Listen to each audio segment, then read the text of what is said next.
साक्षात् परं ब्रह्म तस्मै श्री गुरवे नमः। तस्मै श्री गुरवे नमः। तस्मै श्री गुरवे नमः।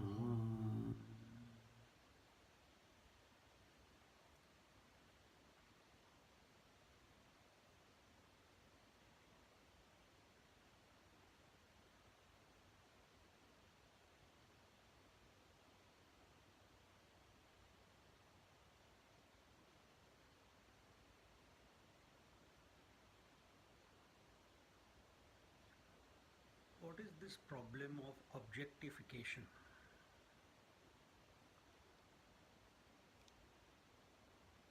And why this practice of objectification,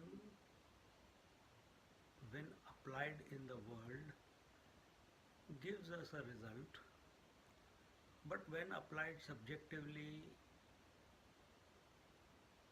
doesn't yield anything to know.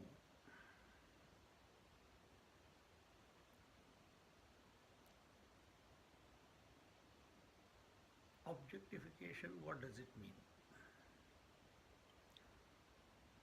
How to come to know of an object, to see something other than ourselves is objectification. Coming to know of something other is objectification. We know the space, air, fire, water, earth, people, house, room, roads, car, yesterday, tomorrow. We can conceptualize. And in this, as we go along throughout our life, we have become experts at it.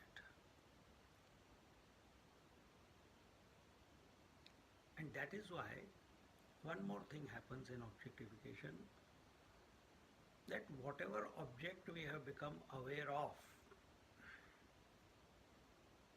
after having become aware of, we drop it unknowingly. We don't hold on to it.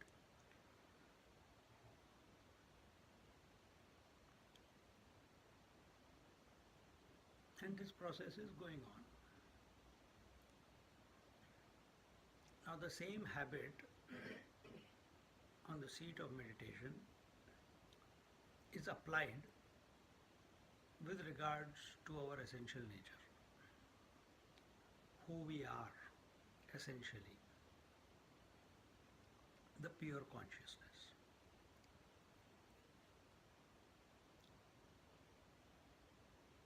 We are told you are the observer, and whatever is observed is the object of observation. This much we understand. We know we are the observer who is observing the object called the world. Now we are told, now observe the observer.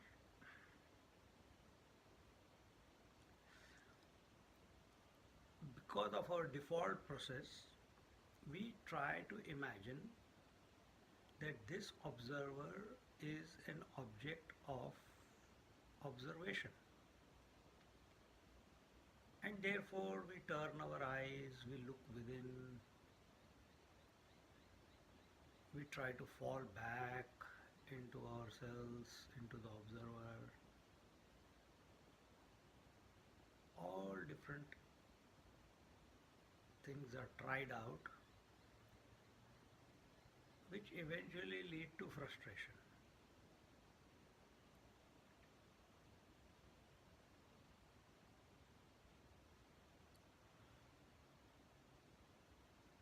Does that mean that we should not make an attempt to observe the observer, to be aware of the observer? We must. We must. But with this knowledge, that whether you observe the observer or you don't observe the observer,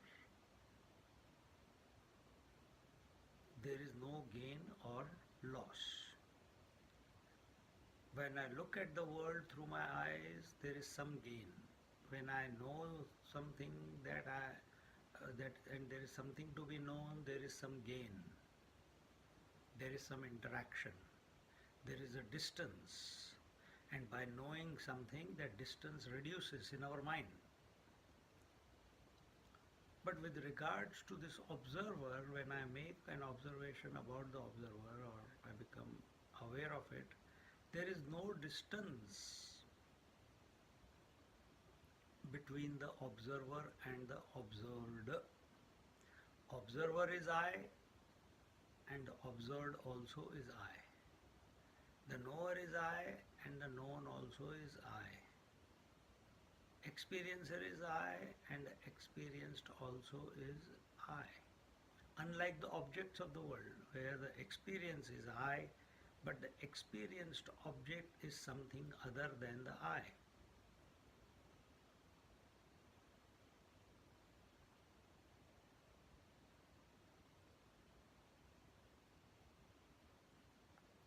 With this conundrum in our mind, we approach ourselves. What is the solution out of this? How will we come to know ourselves? The teachers tell, the scriptures tell that the knower is existing only in relation to the known. The experiencer is existing along with the experienced. Seer is there along with the seen. Seer cannot exist without the seen. Experiencer as a thought cannot remain without the experienced. The experiencer and the experienced, knower and the known, observer and the observed, these are self-cancelling. Each one cannot exist without the other.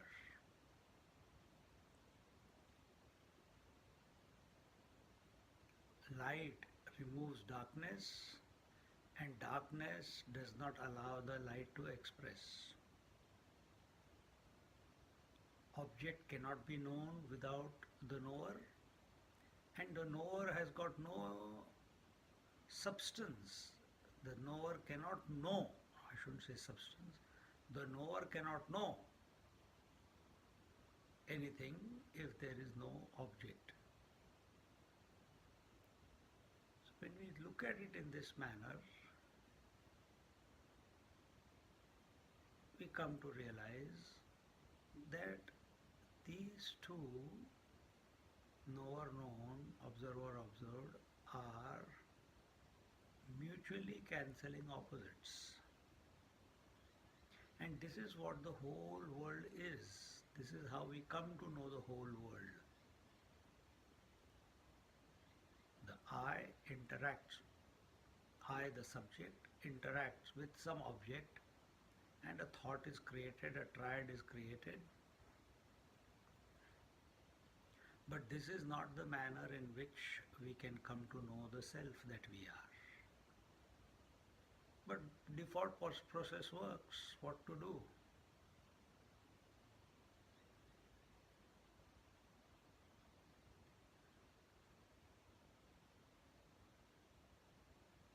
When we become aware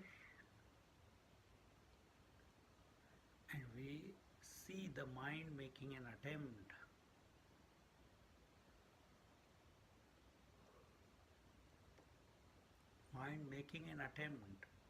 to look for its source. What is mind?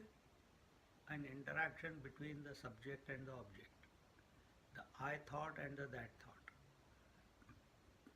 When the I thought looks for its own source,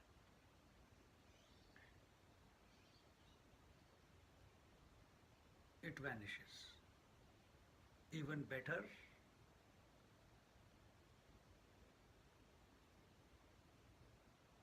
we take a position of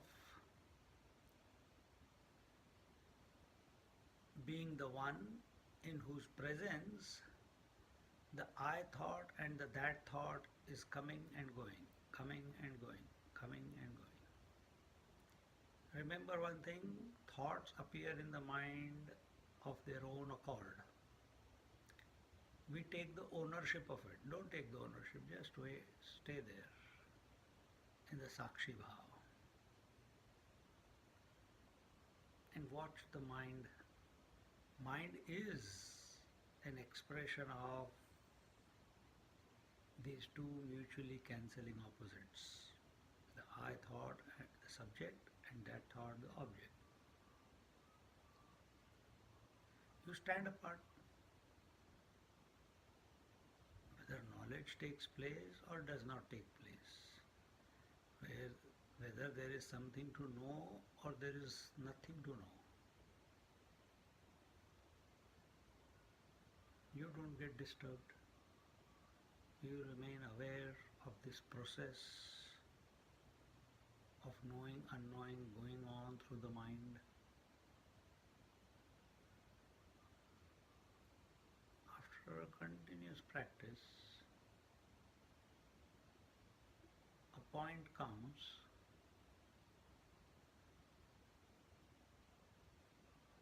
wherein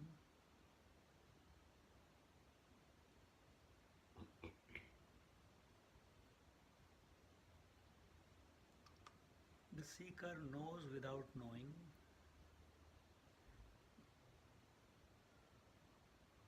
meaning the seeker knows without the knower being born,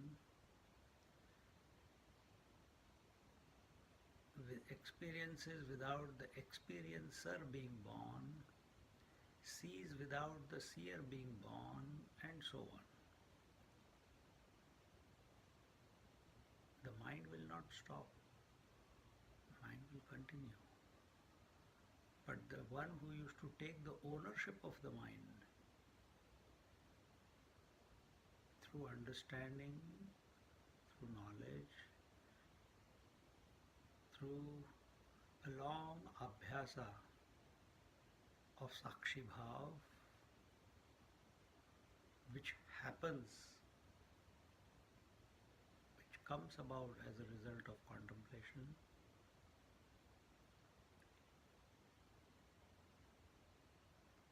one goes into samadhi.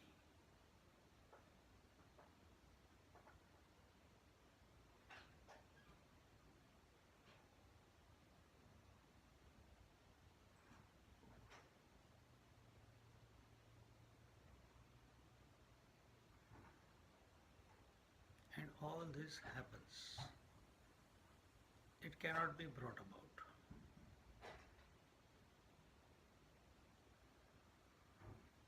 But it is very important to come to the right conclusion that the self that I really am is not in the purview of the mind.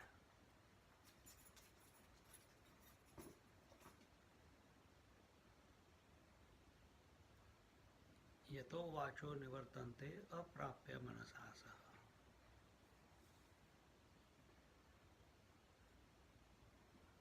Speech cannot, thoughts cannot grasp the truth. Mind cannot grasp the truth. Speech is nothing but grossified mind. And mind is a product of interaction between the subject and the object. You are other than this.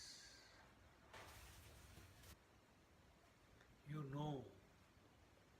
Sometimes there is mind, sometimes there is no mind. Sometimes there are thoughts, sometimes there are no thoughts.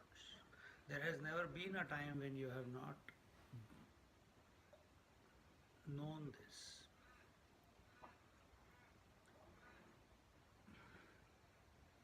instead of considering yourself to be the mind, be the Sakshi.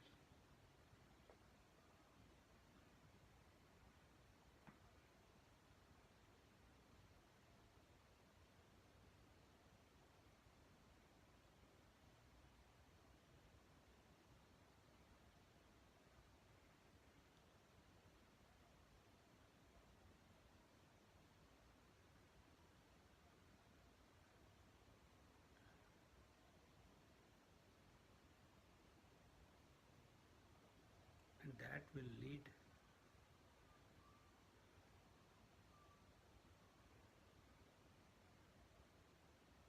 to being. Sakshi Bhav is still a penultimate step.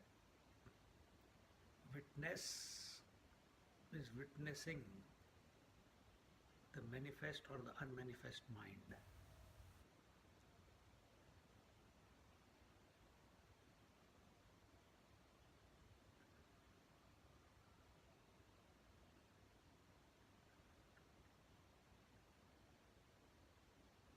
we have to go beyond.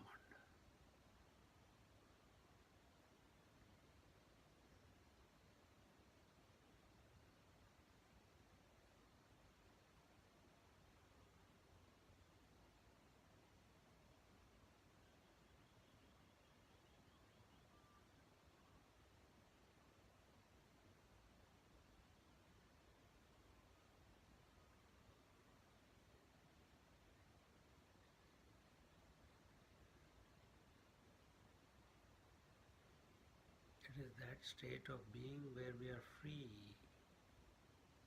immaculate, pure, no sense of impurity.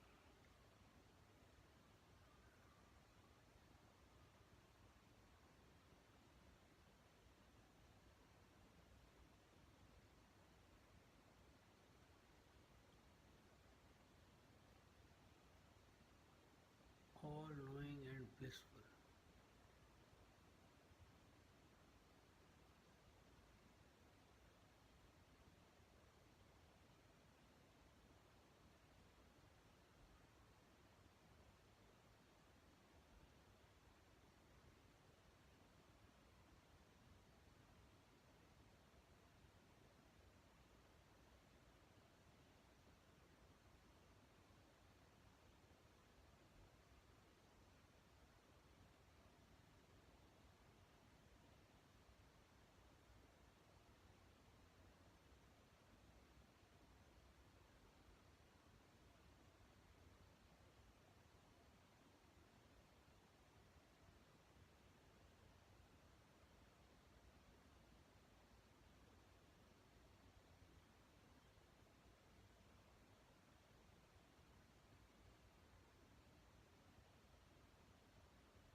This essential being that we are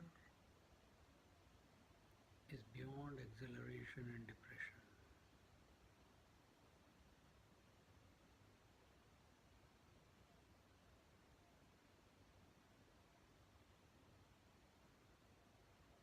Beyond Sat or Asat. Beyond knowing or not knowing.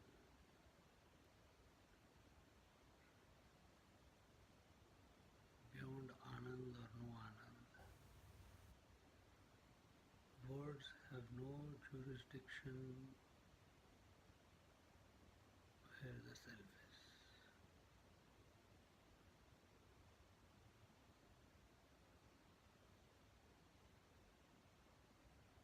They are important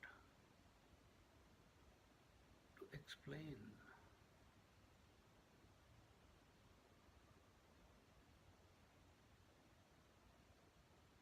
For words themselves are a product of limitation,